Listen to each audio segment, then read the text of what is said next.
Hello grade 8 students, welcome to Mathlight TV. Ngayon po ang video ito, aking tuturo sa inyo about scientific notation. How to convert a number from standard form to scientific notation and vice versa sa Tagalog na explanation. Tapusin nyo lamang ang video ito hanggang sa dulo upang kayo ay mayroong matutunan. Bago tayo magsimula, tayo muna ay mag-pray. Dear God, as we begin this lesson today, we thank you for the gift of learning and the chance to explore the world around us. Please be with us, guide our minds, and help us to understand and remember what we learn. Bless our teachers and make this time of learning fun and exciting. In Jesus' name, we pray. Amen. Ngayon, ating nang simulan. Ang scientific notation, ang role niya dito, A times 10 raised to B, where A is a real number greater than or equal to 1, but less than 10. Meaning, itong A, kailangan na hindi siya bababa dyan sa 1, at hindi rin siya aabot sa 10. 1 digit lang dapat po ito. Okay, ang ating mga given example, letter A, write each number in scientific notation. So, ang ating given number 1, 26,500. Ating itatransform sa scientific notation. Itong ating standard form. So, itong ating example ng standard form, original na number. Okay, ganito po. Okay, ito ay wala kang nakikita dito na decimal point na naka-indicate. So, automatic, ang kanyang decimal point dito sa pinakadulo. So, magmo-move tayo mula sa kanan papunta sa kaliwa. Okay? So, move tayo. 1, 2, 3, 4. So, dito ang kanyang decimal point. So, that is 2.65. Eliminate natin itong dalawang 0. That is times 10 raised to 4. 2.65 times 10 raised to 4. Yan po ang kanyang sagot. Number 2, ang ating given. Ganon din po, ang kanyang decimal point ay nandito sa dulo. So, imomove lang natin from right to left. So, that is 1, 2, 3, 4, 5, 6. So, dito ang ating decimal point.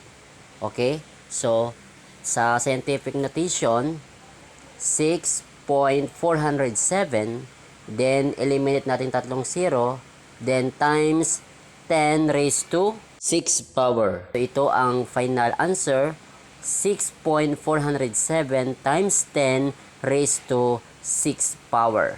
Okay? Next, number 3, ang given natin, makikita natin na ang kanyang decimal point ay meron na dito. So, mag-move tayo. So, kanina ay from right to left. Ngayon, from left to right. Okay? Mula dito sa kaliwa, papuntang kanan. Okay? So, move natin.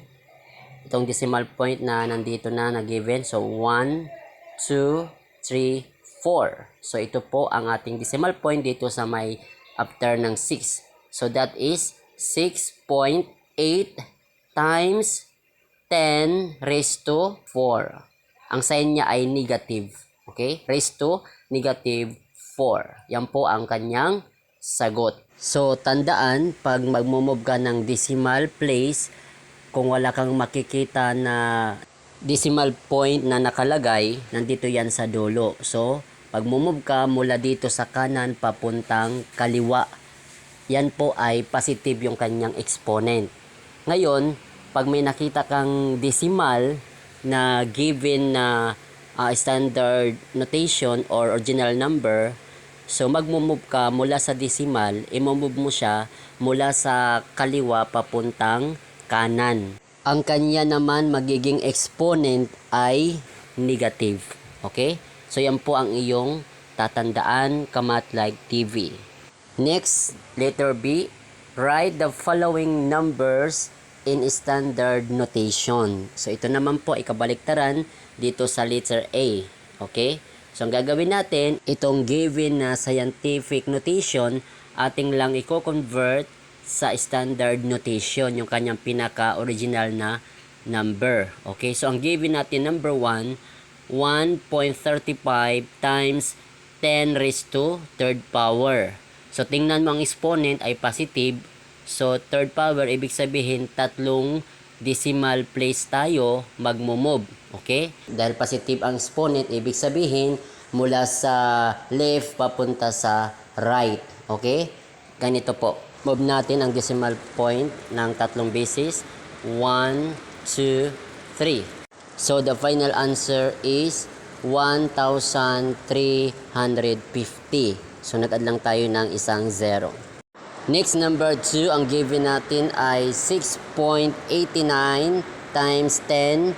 So take note, kapag walang nakikita kang exponent, siyang 1, okay? Pero siyang invisible dyan na 1. Okay, move tayo ng isang unit is 1.